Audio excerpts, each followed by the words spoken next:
Bom dia, pessoal, tudo bem com vocês?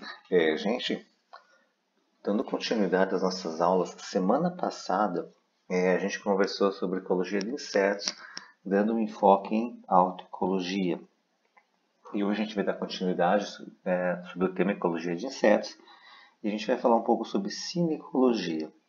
Então, a cinecologia ela é um ramo da ecologia que ela estuda as inter-relações entre as comunidades de seres vivos e as interações com o meio ambiente, tá? Então, assim, enquanto que na autoecologia nós temos os estudos direcionados para o indivíduo, onde nós procuramos entender como esses indivíduos interagem com vento, luz, umidade, temperatura, por exemplo. A cinecologia ela é voltada para o estudo das relações entre esses indivíduos, tá? E com outras espécies. Então a gente procura entender esse tipo de coisa, esse tipo de interação. É o estudo da comunidade de insetos, por exemplo, como um todo nesse ramo da ecologia. Então a gente observa o desenvolvimento da comunidade de insetos, das populações formadas por diferentes espécies e as relações entre esses diferentes grupos componentes da comunidade e as interações desses grupos com o ecossistema. Tranquilo? Então vamos lá. Então comentei para vocês que cinecologia é o estudo da comunidade como um todo, onde nós observamos as populações, lembrando que a população é formada pelos grupos de uma mesma espécie, seu desenvolvimento, as relações entre essas espécies que formam as populações, ok? Vamos falar processos de dispersão, adaptação e competição. Então, assim, iniciando, a primeira coisa que eu quero que fique claro é que a população é um grupo de indivíduos de uma mesma espécie que ocupam um espaço em particular. Tranquilo? E assim, pessoal, como as populações elas são importantes em cinecologia, elas precisam ser realizados estudos sobre o levantamento dessas populações. Isso permite, por exemplo, aqui nós temos um resumo desse trabalho, que a gente consiga determinar densidades populacionais, flutuações, migrações dessas diferentes populações de inseto, ok? Então, olha só que interessante, baseado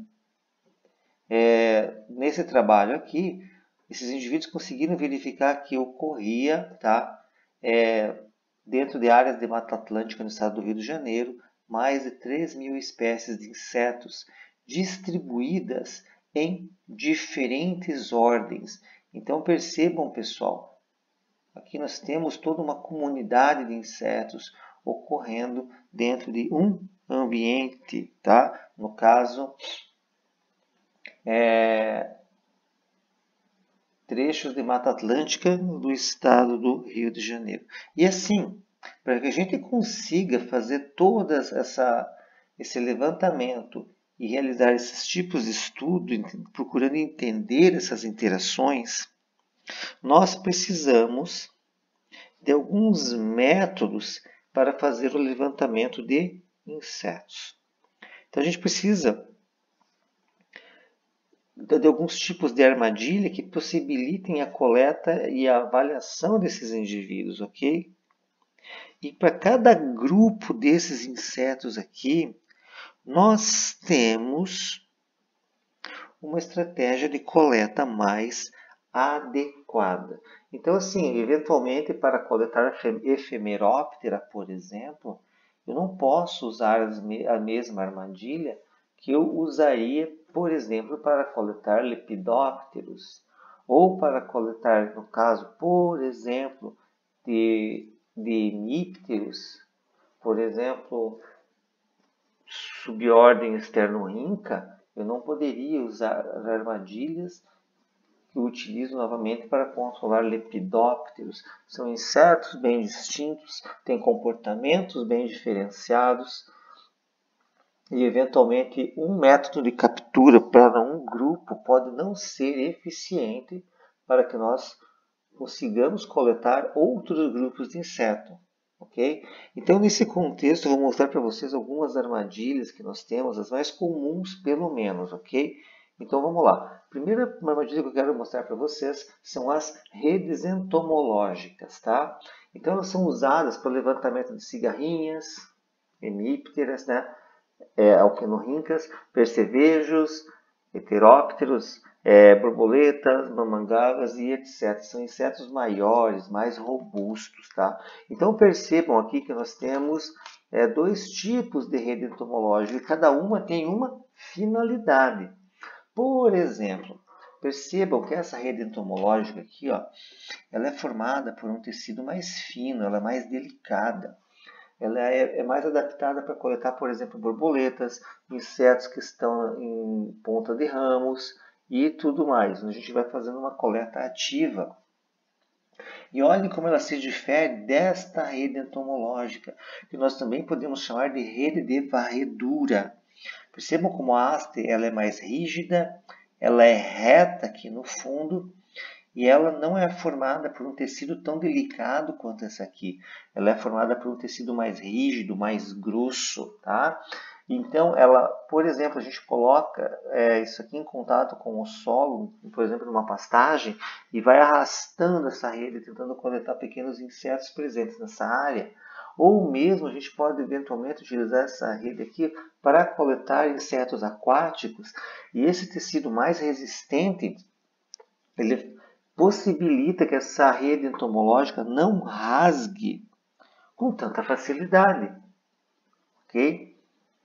Então, conforme o hábito do inseto, usamos redes entomológicas, mas ainda assim temos uma variação entre essas redes entomológicas. Tranquilo? Pessoal, eventualmente nós temos insetos que ocorrem no solo. Já falei para vocês sobre tropismo. Alguns indivíduos apresentam tropismo positivo, alguma situação. Outros indivíduos apresentam tropismo negativo, a mesma situação. E no caso da luz, a gente sabe que tem insetos que apresentam fototropismo positivo, eles são atraídos pela luz. E também temos insetos que apresentam fototropismo negativo, eles são repelidos pela luz. Muitos insetos de solo apresentam geotropismo negativo. E um método de coleta bacana, interessante, é o tal do funil de Berlise. Então, como é que funciona isso? A gente coleta solo e coloca dentro desse funil. Na base desse funil nós temos uma tela fina, ok? Temos aqui, esse funil vai se estreitando e na base dele aqui nós temos um becker, um tubo de vidro, onde nós temos algum material que vai conservar esse inseto ou esse ácaro, como por exemplo álcool 70. O que acontece? Esses indivíduos aqui estão aqui no solo, nós ligamos a lâmpada, podem apresentar fototropismo negativo, ou mesmo o calor da lâmpada, pode fazer com que esses insetos penetrem ainda mais no solo. E o que vai acontecer? Penetrando mais no solo, nós temos aqui uma tela, onde eles vão acabar passando por essa tela e sendo coletados aqui dentro desse becker. Isso permite que a gente consiga identificar insetos de solo que podem ocorrer dentro de uma região, e não apenas insetos, mas também outros artrópodes, entre eles ácaros. Tranquilinho? Uma outra situação bem interessante que a gente utiliza para levantamento populacional são o tal de pano de amostragem ou pano de batida. E isso aqui, pessoal, acompanha a nossa vida como agrônomos durante praticamente toda a nossa atividade profissional quando a gente está a nível de campo. Por quê? Porque ela é uma ferramenta utilizada em monitoramento de insetos de diversas culturas de relevância agrícola. Então, como funciona isso, pessoal? Nós temos aqui um pano branco, tá? ele tem 1 metro aqui de comprimento. E esse pano aqui é colocado nas entrelinhas da cultura, ok? E daí o operador que está manipulando esse pano, ele vai chacoalhar vigorosamente as plantas sobre esse pano. Posteriormente, ele vai retirar esse pano da linha e vai observar os insetos que caíram aqui dentro. Tá? Eventualmente, eles podem utilizar uma planilha, onde ele vai anotar o número de insetos por cada atividade de monitoramento, por cada pano de batida que ele fez. E isso pode servir como um indicativo para a tomada de decisão quanto à pulverização de algum produto químico para o manejo de insetos. Mas também não é apenas pragas, pode ser utilizada para o levantamento de inimigos naturais, por exemplo. Tá? Então, o pano de amostragem ou pano de batida também é uma estratégia para a gente realizar um monitoramento, levantamento populacional de insetos em uma área. Uma outra situação, pessoal, armadilhas pitfall, armadilhas de queda. Então nós colocamos aqui no solo uma armadilha, tá? O inseto acaba transitando, caindo aqui dentro. E aqui nós também eventualmente temos um líquido que conserve, por exemplo, álcool 70 com glicerol, alguma coisa parecida. E em determinados intervalos de tempo, por exemplo, de 7 em 7 dias, de 15 em 15 dias, a gente vem, observa os insetos que estão ali dentro, coleta esse material e a gente vai realizando essa atividade semanalmente. Pessoal, é bem fácil de fazer. Tá? Por exemplo, posso pegar uma garrafa PET, cortar ela e fazer a minha armadilha de queda, armadilha pitfall. Basta cavar um buraco, colocar o material aqui, colocar um líquido para conservar esse inseto e os insetos que vão transitar no solo vão cair aqui dentro. Por exemplo, agora se eu quiser coletar, por exemplo, algum inseto mais específico, eu posso usar atrativos que façam com que ele seja direcionado a essa armadilha. No começo do ano passado, eu precisava coletar carábide para a gente utilizar nas aulas práticas. Aí eu fui na fazenda da Ressacada, que é a nossa fazenda lá. Eu e mais 3 pessoas fizemos vários buracos numa lavoura de soja e colocamos armadilhas. Só que o carábide, ele é um percevejo predador. E eventualmente o número de indivíduos que eu poderia coletar pela simples fato de estarem passando e caindo poderia ser um número muito baixo. Então eu usei uma isca. Utilizei como isca para coletar esses insetos carne moída. Os carábides eram direcionados pelos odores liberados pela carne, ok? Para essas armadilhas e acabavam sendo coletados aqui. Então nada mais é um buraco no solo com armadilha aqui dentro e colocando uma isca.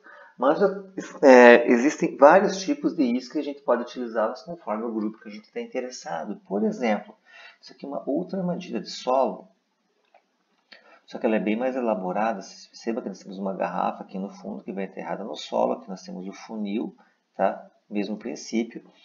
Aqui nós já temos mais aletas, que os insetos podem vir voando, bater nessas aletas e cair.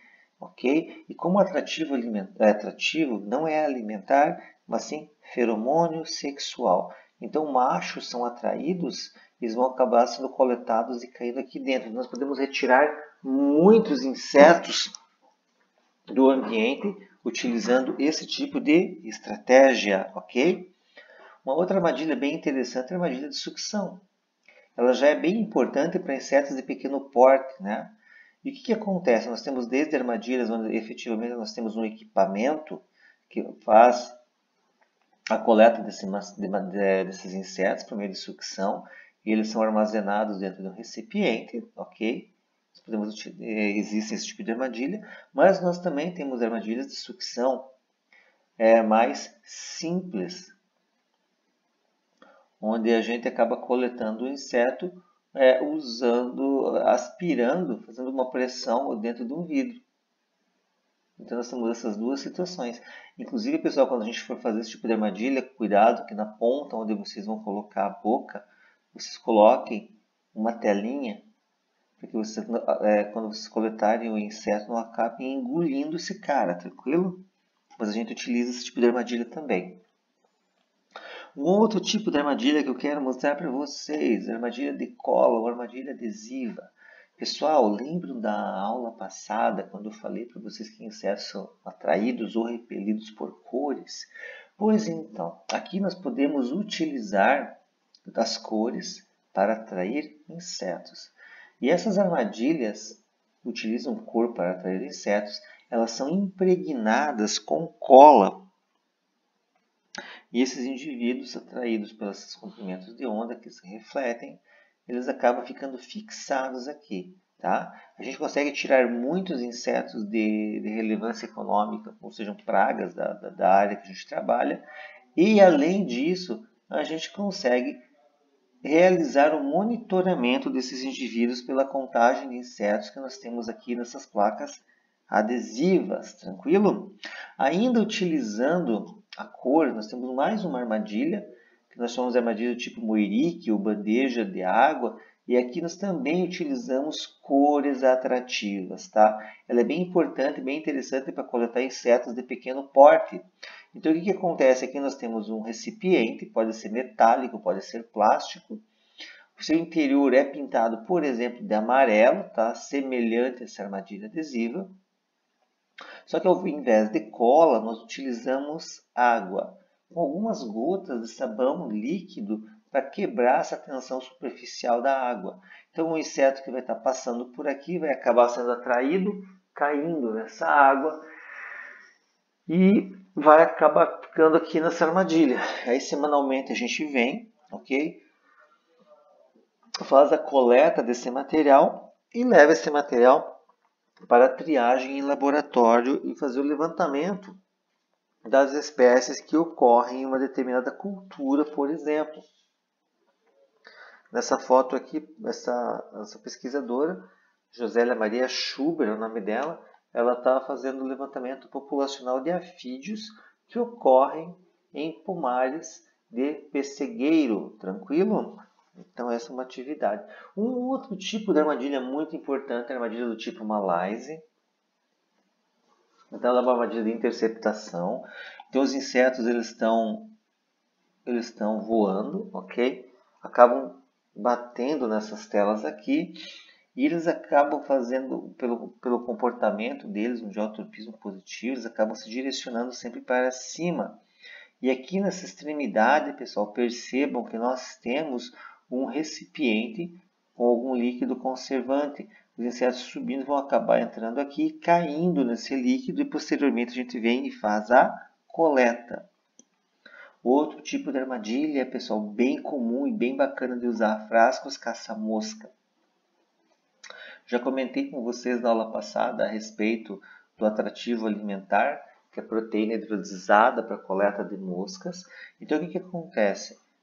Nós utilizamos o atrativo alimentar, as moscas são atraídas por frasco caça-mosca, que além do atrativo alimentar apresenta uma coloração amarela, que pode favorecer ou aumentar a eficiência dessa armadilha. As moscas acabam entrando dentro da armadilha e acabam caindo no atrativo alimentar e ficam presas aqui dentro. Aí semanalmente a gente vai fazer a manutenção desse atrativo alimentar e a coleta desses insetos, tá? E assim, pessoal, com relação a atrativos alimentares, a gente pode tanto adquiri-los, tá, comercialmente comprar, mas nós também podemos fazer o nossa própria frasco caça-moscas. Então, observe aqui, pessoal, nós temos uma parreira e temos vários frascos caça-mosca colocados de um modo espaçado, estão equidistantes um do outro, e tudo isso para fazer a coleta massal de moscas das frutas. Se vocês observarem aqui, nós temos um orifício, elas penetram por esse orifício, posteriormente não conseguem sair e acabam ficando aprisionadas aqui no líquido, tá? Para quem tiver interesse, aqui está o link de como construir esse tipo de armadilha. Então pode ser qualquer tipo de frasco, fazendo a confecção de uma estrutura com arame, aquecendo e fazendo as perfurações. Tá? Eventualmente, quem tiver o desejo pode pintar esses frascos aqui também, para tentar aumentar a eficiência de captura desses insetos, ok? Um outro tipo, pessoal, de isca atrativa, eu posso comentar com vocês sobre o moleque da bananeira. Percebam, ele é um curculionídeo, um coleóptero, olha um rosto bem proeminente. Então, como é que procedemos aqui? Pessoal, olha que bacana.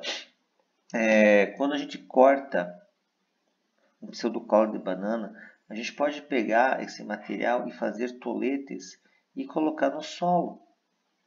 Esses insetos aqui, pessoal, eles são atraídos pelos odores e a gente posteriormente pode vir aqui coletar esses indivíduos. Uma estratégia de controle do moleque da bananeira é impregnar essas iscas atrativas aqui ou com inseticida ou fungos entomopatogênicos e eles vão entrar em contato com esse material e vão acabar morrendo, ok? Percebam a lagarta bem característica, uma lagarta curculioniforme, cabeça bem quitinizada e ápoda, ok? Então nós temos essas estratégias. Um outro tipo de armadilha para levantamento populacional e coleta de insetos, feromônio sexual. Então nada mais é do que um septo impregnado com feromônio sexual sintético.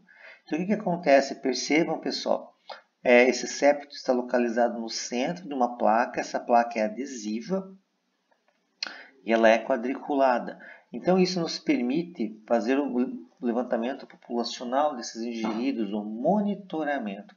Então, em determinados períodos de tempo, pode ser semanalmente, diariamente, mensalmente, depende também do estágio fenológico da cultura, a gente vem nessas armadilhas, faz um monitoramento contando o número de insetos que ocorrem aqui.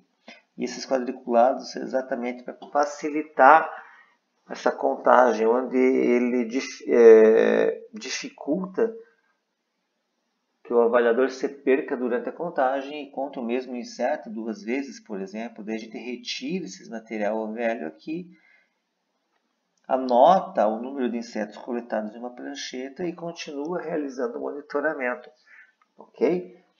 Então essas são estratégias. Uma outra estratégia, falei para vocês sobre insetos que podem apresentar fototropismo positivo ou negativo.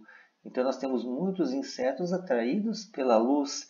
Isso pode ser uma estratégia para a captura de insetos que apresentam essa característica. Então aqui, pessoal, nós temos uma armadilha, que nada mais é do que um funil com aletas e uma lâmpada aqui no meio.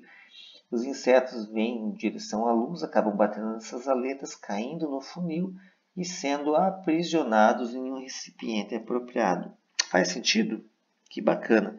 E, finalizando, um outro método de contagem muito comum é a contagem direta, onde nós observamos com o auxílio de uma lupa ou sem ela diretamente as plantas onde nós buscamos identificar a presença, fazer o levantamento populacional de um determinado inseto. Ok? Então, pessoal, esses são os diferentes métodos de amostragem, de levantamento populacional e também os mais comuns. Existem outros também, mas esses são os mais empregados. E assim, galera, utilizando esses métodos populacionais, nós podemos determinar a flutuação populacional desses indivíduos e também a dinâmica populacional deles. E o que seria essa dinâmica populacional? É a distribuição e a abundância dessas espécies de insetos em função de fatores que ocorrem no meio ambiente. E esses fatores podem ser positivos ou negativos. Se forem positivos ou favoráveis, nós temos uma situação onde a população de insetos tende a aumentar, ok? E se forem fatores negativos, nós temos uma tendência onde esta população tende a diminuir. E isso pode ser uma espécie de praga, pode ser inimigos naturais, ok? E também faz com que ocorra uma oscilação dessas populações ao longo do tempo, ok? E com isso a gente consegue avaliar, por exemplo, as densidades populacionais, o potencial biótico e o movimento ou a mobilidade dos membros dessa população, ok? Então vamos procurar entender um pouquinho cada uma dessas situações. Então vamos lá. Densidade populacional. Então nada mais é do que a relação entre o número de indivíduos na área e sua unidade espacial, ok? Por exemplo, se eu sair daqui da minha sala agora e for até a praia da Daniela, aqui no norte da ilha, provavelmente não terá mais ninguém na praia, eu serei a única pessoa que estarei lá. Entretanto, isso pode mudar, por exemplo, no mês de janeiro, onde em condições normais, se nós não estivéssemos na pandemia, nós teríamos muitos turistas, várias pessoas caminhando, eventualmente não teria lugar para armar o guarda-sol. Então percebam que a relação entre o número de indivíduos dentro da praia da Daniela hoje seria uma e no verão, em condições normais, seria outra bem distinta. Além disso, espécies distintas podem apresentar densidades diferentes em um mesmo ambiente. Então, nós temos insetos que podem, por razões biológicas, insetos que apresentam maior fecundidade, maior fertilidade, podem ocorrer em maior densidade do que outras espécies, ok? E essas altas densidades de uma determinada espécie podem ser benéficas para a espécie. Por quê? Porque elas facilitam o encontro entre parceiros para acasalar. Entretanto, podem trazer algumas situações que não são benéficas, como aumento da competição entre os indivíduos e também vulnerabilidade à predação. Ok? Basta ver, por exemplo, uma colônia de pulgões, onde joaninhas em situações com altas densidades têm uma viabilidade de encontro com as presas muito maiores. Tá? E já no caso de baixas densidades, nós temos uma dificuldade de insetos se encontrar para formar casais. Ok? Entretanto, esses indivíduos têm um espaço muito maior para se desenvolver, têm muito mais recursos para usufruir. Não temos uma competição tão acirrada como nós vemos em altas flutuações populacionais, altas densidades de inseto. Então, tranquilo? E assim, pessoal, essas densidades populacionais, elas podem ser estimadas, ok? Por meio, pessoal, de uma fórmula de potencial biótico. Então, o que é esse potencial biótico? Potencial de reprodução, que é a velocidade na qual o indivíduo se reproduz, ok? Menos a resistência ao ambiente. E o que é essa resistência ao ambiente? São fatores tanto físicos quanto biológicos que atuam contra o crescimento populacional.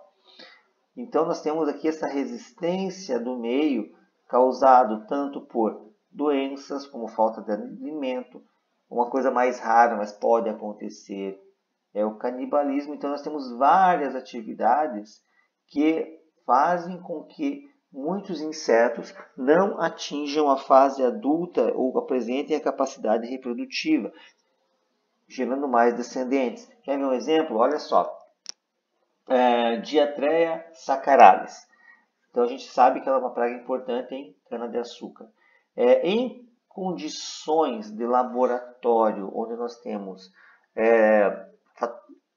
todo o ambiente controlado, como temperatura, umidade relativa, fotoperíodo, nós temos alimento em abundância. Trabalhos mostram, por exemplo, que a partir de 300 indivíduos, tá? 150 machos e 150 fêmeas, formando 150 casais, esses indivíduos podem apresentar um potencial biótico em apenas 4 gerações, tá? 150 casais por 4 gerações podem gerar mais de 500 milhões de indivíduos durante o ano. Mas isso acaba não acontecendo devido à ação da resistência do meio, tá?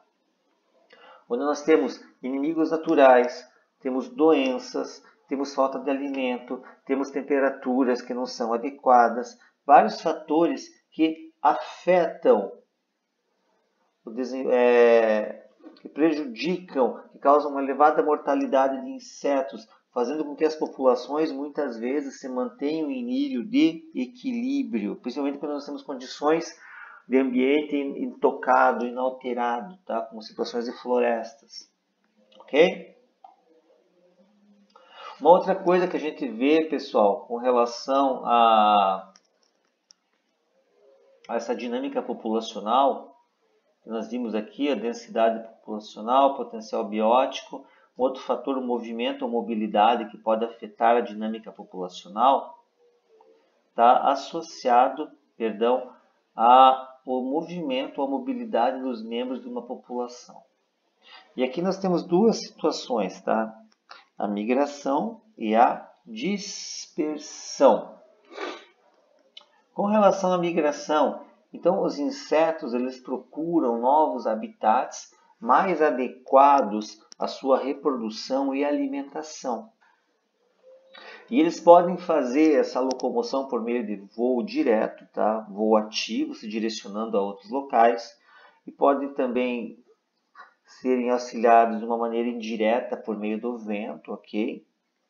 E normalmente ele é executado por um grande número de indivíduos, como por exemplo no caso da migração das borboletas monarcas, onde elas saem de um habitat mais hostil para um habitat mais favorável, tá? Então esses insetos muitas vezes saem do norte dos Estados Unidos, onde nós temos situações de inverno extremamente rigorosas, e eles migram para outros habitats mais favoráveis ao seu desenvolvimento. E muitas vezes essa migração pode ter centenas de quilômetros, ok? E em outra situação, nós temos a dispersão. Pessoal, já no caso da dispersão, nós temos a movimentação dentro de um mesmo habitat. Tá? Pegar, por exemplo, os afídeos. Então, a gente sabe que os afídeos, um afídeo alado pode chegar em uma planta hospedeira, fazer a picada de prova e permanecer nessa planta hospedeira. Nós sabemos que eles se reproduzem por partenogênese telítoca, então nós temos fêmeas gerando fêmeas. Esses indivíduos eles vão se multiplicar numa planta e vão formar uma colônia, porque eles têm um ciclo biológico muito rápido. Então, uma ninfa ela pode estar gerando outros descendentes num prazo bem curto, como por exemplo 7 ou 8 dias, ela já completou o seu ciclo de desenvolvimento e estar apta a gerar descendentes. Então nós temos colônias extremamente densas em uma única planta. Dentro dessa colônia nós teremos o surgimento de indivíduos alados que podem dispersar para outras plantas, iniciando novas colônias dentro da mesma área, ok? Então isso nós chamamos de dispersão. Eles não saíram do seu habitat, como no caso da migração, ok? E o que vai acontecer, pessoal? Por exemplo, esses pulgões aqui, um adulto alado vai chegar em uma nova planta, ok? Quando ele chegar nessa nova planta, ele vai começar, por meio de partenogênese telítoca, a gerar novas ninfas, que em um curto intervalo de tempo serão adultas e vão estar gerando novas ninfas. que também em um curto intervalo de tempo estarão adultas e vão começar a gerar novas ninfas. Então, com isso, pessoal, nós temos um crescimento muito rápido dessa população sobre o seu hospedeiro, tá? E essa curva é uma curva logarítmica, então ela apresenta uma forma sigmoide, ok? Só que o que acontece? Devido à resistência ambiental, à influência de fatores externos, nós podemos obter em alguns insetos o que nós chamamos de oscilação, ok? Que é o afastamento simétrico de um nível de equilíbrio, mas nós também poderemos ter a flutuação, que já é um afastamento assimétrico de um nível de equilíbrio. E essa flutuação é muito usada em entomologia. Basta digitar no Google flutuação populacional de qualquer inseto e vão ter muitos trabalhos, ok? Então, ao longo do tempo, pode acontecer essa flutuação da população em um nível de equilíbrio, onde em momentos favoráveis aos insetos a gente vai ter um aumento, e em momentos não favoráveis nós teremos um decréscimo nessa população. E isso ocorre ao longo do ano. Tá? Até que vai chegar um momento onde, por exemplo, nós vamos ter situações negativas que vão promover o decréscimo, o declínio dessa população, muitas vezes chegando à extinção dentro da área. Tranquilinho? Faz sentido, pessoal? Então, esses trabalhos nós utilizamos dentro de, por exemplo, manejo de pragas, onde nós podemos fazer, por exemplo, o levantamento populacional, a dinâmica populacional de vários insetos. Um exemplo aqui, ó, uma praga que ocorre em Santa Catarina, que é a mariposa oriental, a grafolita molesta. Ela é uma praga muito relevante de várias frutíferas de caroço, como macieira, pessegueiro, ameixeira, nectarina. Então, o que acontece? Em situações que não são favoráveis ao inseto, como os invernos rígidos que nós temos nas regiões produtoras de frutas de caroço, esses insetos eventualmente passam o inverno em hibernações, em diapausa. Então, assim que sai a primavera, que nós temos essas plantas saindo da dormência, emissão de brotações e tudo mais, esses insetos aqui começam suas atividades, inicialmente broqueando novos ramos, ok? E posteriormente atacando frutos. Então, em situações favoráveis, nós temos elevadas flutuações, tá? Em situações menos favoráveis, que seriam os invernos mais rigorosos, nós temos praticamente a ausência de insetos ocorrendo nessas áreas, ok? Então, ao longo do tempo, nós observamos diferentes densidades populacionais, evidenciando a flutuação desse indivíduo, tá? Faz sentido, pessoal? Um outro exemplo, já no caso da flutuação. Percebam, pessoal, nesse trabalho aqui, nós temos aqui, por exemplo, o nível de controle, que seriam 20 armadilhas dia, tá? Nós temos aqui a situação da temperatura, mas percebam que a flutuação populacional desse inseto variou ao longo do período de desenvolvimento do pessegueiro, onde aqui nós tínhamos de fases distintas do desenvolvimento do fruto, onde ele estava muito pequeno, que era o período de raleio, aqui um período de desenvolvimento do fruto, que era a fase de endurecimento de caroço, e aqui a fase de maturação, onde o agricultor eventualmente entrou com produtos fitossanitários, tá? Mesmo a população estando numa densidade populacional muito baixa para que elas ocorressem, ok? Então nós temos essa situação aqui, onde eventualmente nós tivemos uma pulverização populacional devido a um pico da praga, ultrapassou o nível de controle. E, entretanto, nós tivemos situações também que, mesmo o inseto não ultrapassando o nível de controle, foram realizados tratamentos fitossanitários. E nessa outra situação aqui, que era um outro pomar, foram realizadas várias pulverizações de caráter sistemático e preventivo, sem observar a flutuação populacional do inseto, que se manteve baixa ao longo de todo o período, com exceção aqui após a colheita dos frutos, ok? Isso também é importante, pessoal, o conhecimento dessas populações, da flutuação populacional, da densidade de indivíduos que ocorrem numa área, porque a gente consegue eventualmente fazer relação da densidade populacional com os danos que podem acontecer tanto em frutos quanto em brotações. E esse tipo de informação é extremamente importante do ponto de vista de manejo, tá? Então, por isso que elas são realizadas. Tranquilo, pessoal? Aqui no caso, só para ilustrar os produtos que foram utilizados. Então, assim, pessoal, eu sempre comento com vocês que o engenheiro agrônomo, além de exercer a função dele, muitas vezes é um transformador de vidas, tá? Porque percebam uma situação aqui, ó. Esses produtos utilizados, tá? Muitas vezes eles são produtos de amplo espectro de ação. São produtos que podem controlar não apenas a praga, mas também vários insetos benéficos, como por exemplo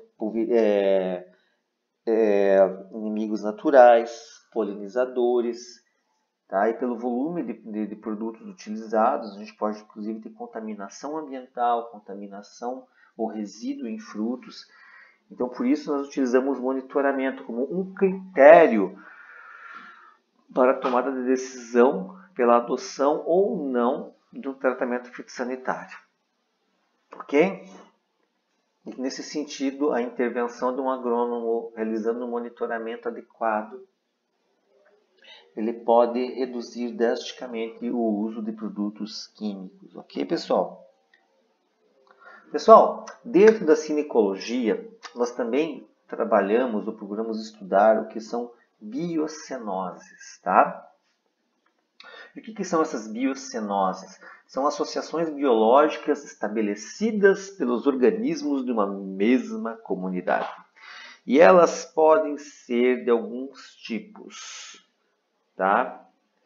Eu vou falar um pouquinho sobre as associações que ocorrem em indivíduos da mesma espécie, que podem ser agregações ou sociedade. Então, o que seria a agregação? Por exemplo, os gafanhotos, pessoal, eles têm uma agregação, eles formam nuvens, tá? Entretanto, a agregação ela é uma associação de uma espécie, tá? Então nós temos todos os indivíduos da mesma espécie aqui, onde existe o individualismo. Então, apesar de estarem todos juntos, é cada um por si. Cada organismo, cada inseto trabalha para si. Já no caso da sociedade, isso não funciona assim. Na sociedade, nós temos uma associação biológica onde não há o individualismo, tá? E a sociedade ela é caracterizada pelo sacrifício de um indivíduo em benefício da coletividade. Faz sentido isso, pessoal? Isso é sociedade. Já no caso de um indivíduo trabalhando por si, isso é agregação, tá? O que mais que nós temos dentro de biocenoses? Nós temos uma situação também chamada simbiose. Só que na simbiose, essa interação ocorre entre espécies distintas, tá? Então, eu mostrei para vocês em aulas anteriores uma simbiose entre pulgões e formigas, onde o pulgão ele produz uma excreta que nós chamamos de honeydew, tá? E a formiga ela se alimenta dessa excreta chamada honeydew, que ela é uma excreção açucarada. Tá? Em contrapartida, a formiga ela pode fornecer proteção para esses afídeos contra inimigos naturais. Tá? Então, isso seria uma simbiose. Mas existem outros tipos de biocenose. Tá? Vamos lá. Dentro dessas simbioses ainda podem ocorrer interações entre espécies distintas, como eu já contei para vocês, e elas podem receber algumas denominações mais específicas. Um exemplo é o neutralismo, tá? Onde nós temos aqui duas espécies distintas convivendo em um mesmo habitat, mas sem a interferência entre onde nós não temos uma espécie interferindo na biologia de outra espécie. Um exemplo bem bacana é no algodoeiro, onde nós temos a lagarta rosada se alimentando da maçã do algodoeiro e o curuquerê do algodoeiro se alimentando nas folhas. Então nós temos nichos bem distintos. Tranquilo? Nós também temos competição, onde duas espécies competem por um mesmo nicho e a população mais adaptada prevalece. Então, por exemplo, nós temos odonatas e esses insetos eles são extremamente territorialistas e podem brigar, entre aspas, com outras espécies de odonatas pelo mesmo nicho, ok? Os indivíduos mais fortes e mais abundantes prevalecerão. O que nós temos? Mutualismo, quando duas espécies se associam para sobreviver e ambas são beneficiadas. Um exemplo bem legal, formigas cortadeiras, que a gente vê por aqui pelos jardins, transportando pedaços de folhas que elas cortam de uma planta. Essas folhas não são utilizadas para o alimento das formigas, tá? Mas sim para servirem de substrato para o desenvolvimento de um fungo que essas formigas cultivam dentro do formigueiro. E esse fungo vai servir de substrato alimentar para as formigas. Então, isso nós temos mutualismo. Duas espécies, formigas e fungos, vivendo em interação, onde ambas são beneficiadas. Tranquilo, pessoal? Uma outra situação que eu já mostrei para vocês, protocooperação, tá? Que é uma associação não obrigatória, mas com benefícios para ambas, onde os pulgões podem alimentar as formigas e as formigas podem atuar no sentido de defenderem esses pulgões, como por exemplo, contra inimigos naturais. No caso da joaninha. Uma outra situação, comensalismo, que é uma interação em que apenas uma espécie é beneficiada. Pessoal, nós temos situações aqui, por exemplo, de algumas espécies de besouro, que em invernos rígidos e tudo mais, eles podem buscar abrigo em formigueiros, tá? E aqui nesses formigueiros, eles vão se alimentar dos recursos dessas formigas e eventualmente também das formigas, ok? Não serão atacados por esses indivíduos e eles permanecerão abrigados e protegidos contra as intempéries climáticas dentro desses formigueiros. Então, assim, apenas uma espécie está sendo beneficiada dessa interação com as formigas, ok? Uma outra situação de comensalismo, pessoal, nós temos a forésia, ok? Então nós temos insetos ou ácaros também que podem utilizar um outro organismo para dispersão ou para migração. Então essa situação pode acontecer também. Nós também temos dentro das biocenoses, falando de uma simbiose, que é uma interação entre espécies distintas. O que nós temos que é o amensalismo, mas ele não ocorre entre insetos, tá? Mas o que ocorre é o predatismo, onde é uma interação negativa, onde um simbionte ataca o outro para se alimentar. Então aqui nós temos a predação, várias joaninhas atacando pulgões para alimentação, ok? E também, além disso, nós temos o parasitismo, que também é uma interação negativa, onde um parasitoide se alimenta do seu hospedeiro, causando a sua morte. Então percebam que existem essas simbioses que são negativas para uma espécie. E pensando nisso, ok? Essas interações negativas entre espécies distintas dentro de uma mesma comunidade de inseto, tá? Alguns grupos desenvolveram estratégias para minimizar essa biocenose negativa. Entre essas estratégias, nós temos a camuflagem e o mimetismo, tá? Então vamos tentar entender isso aqui um pouquinho mais. Então a camuflagem é um fenômeno em que um inseto se assemelha ao meio em que ele vive. Então nós temos muitos insetos que têm a mesma cor da folhagem onde ele se encontra, ou pode apresentar a mesma forma do ambiente onde ele se encontra. Então assim, quando os insetos apresentam um padrão de camuflagem que se assemelha ao substrato, nós chamamos de homotipia, tá? Já no caso que os insetos apresentam a mesma coloração do substrato, nós chamamos de homocromia, tá? Mas ambos são camuflagens. Tranquilo, pessoal?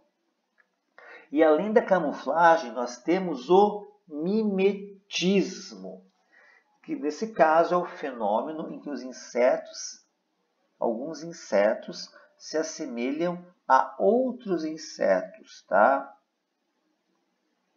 E nesse sentido de mimetismo, nós temos algumas variações. O primeiro tipo de mimetismo é o mimetismo batesiano, tá? Onde o imitado, no caso uma vespa, tem um meio de defesa, no caso um ferrão, que o imitador não tem.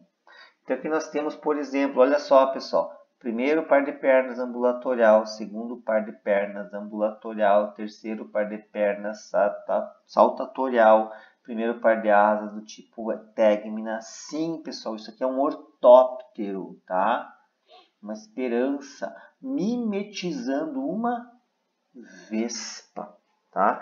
Então, o imitador não apresenta um meio de defesa que o imitado possui, ok? Mais um exemplo de mimetismo batesiano, onde nós temos algumas lagartas de Lepidóptero mimetizando um indivíduo que apresenta um meio de defesa. Então nós temos lagartas mimetizando serpentes. Tranquilinho até aqui, pessoal? Só que além do mimetismo batesiano, nós temos um outro tipo de mimetismo, que é o mimetismo mulleriano. Entre parênteses, aposematismo. A gente já viu isso em aulas anteriores. Então o que acontece aqui? Essas espécies que apresentam aposematismo, elas são extremamente coloridas, elas se destacam no ambiente, diferente daqueles indivíduos, pessoal, que apresentam camuflagem, padrões de camuflagem, seja homotipia ou homocromia. Então elas se destacam, colorações muito vivas, muito distintas. E isso faz com que os predadores, isso é uma sinalização de que elas não são um bom alimento. É um sinal de alerta para o predador. Elas podem produzir substâncias tóxicas que podem fazer mal ao predador. Tá? Então temos essas duas situações de mimetismo. Tá? O mimetismo batesiano, onde o imitado tem um meio de defesa que o imitador não tem, e o mimetismo mulleriano, tá? Onde o pessoal se destaca com colorações vivas, alertando os predadores que eles não são um prato muito digesto. Tranquilo? Pessoal, dentro da cinecologia tem mais uma coisinha bacana, tá? Que eu vou contar para vocês agora. Então, olha só. Trabalhos mostram que, de acordo com a distribuição de vegetais no globo, a gente pode dividir os diferentes continentes em regiões biogeográficas. Então, nós temos a região paleártica, ok? Região neártica, região neotropical. Se a gente trabalhar no nível mais micro, por exemplo, o Brasil, nós temos, conforme a distribuição vegetal, alguns biomas. Bioma Amazônia, Caatinga, Cerrado, bioma Pantanal, Mata Atlântica e bioma Pampa. E isso não acontece apenas para espécies vegetais. Essas regiões biogeográficas elas não estão limitadas apenas para plantas, mas elas também ocorrem para animais, e nós chamamos de regiões zoogeográficas. Então, nós temos algumas regiões zoogeográficas, ok? E com relação aos animais que ocorrem nessas regiões zoogeográficas, então elas mostram a distribuição dessas diferentes espécies animais, tá? E para delimitar, pessoal, uma região zoogeográfica, é necessário que 95% uma espécie de inseto da fauna existente, ela ocorra efetivamente nessa região, não sendo encontrada em outra região do mundo, tá? Então, 95% das espécies devem estar concentradas aqui. No nosso caso, nós habitamos aqui a região neotropical, ok? Tem até uma revista de entomologia, New Tropical Entomology, que trata desse assunto, tá? Pessoal, deu para ter uma noção com relação à cinecologia, métodos de levantamento que nos permitem, pessoal, estudar os tipos de interação que podem ocorrer nos insetos, os tipos de simbiose que podem ocorrer, as estratégias de defesa que podem ser apresentadas, como no caso dos mimetismos, ou, por exemplo, no caso, como eu falei para você, da camuflagem. Isso também nos permite diferenciar os insetos ou agrupá-los em diferentes regiões zoogeográficas. E o que eu queria mostrar para vocês é que todos esses estudos são importantes, tanto do ponto de vista agrícola, quanto do ponto de vista conservacionista, tá? Por exemplo, graças a esses tipos de estudos, utilizando as armadilhas que eu mostrei para vocês, nós conseguimos fazer trabalhos como esse que eu vou apresentar para vocês, publicado em uma revista científica de extrema relevância para o meio acadêmico. Olha só que interessante.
Spread my wings and fly away. Tranquilo, pessoal? Gente, a nossa aula de hoje, ela foi em volta, a gente utilizou como base o capítulo 8 do livro de Entomologia Agrícola, né, páginas 191 a 205. Qualquer dúvida que vocês tiverem, por gentileza, acessem a sala virtual durante os horários de monitoramento para que a gente possa conversar de uma maneira mais direcionada, tá? Pessoal, muito obrigado e um bom dia.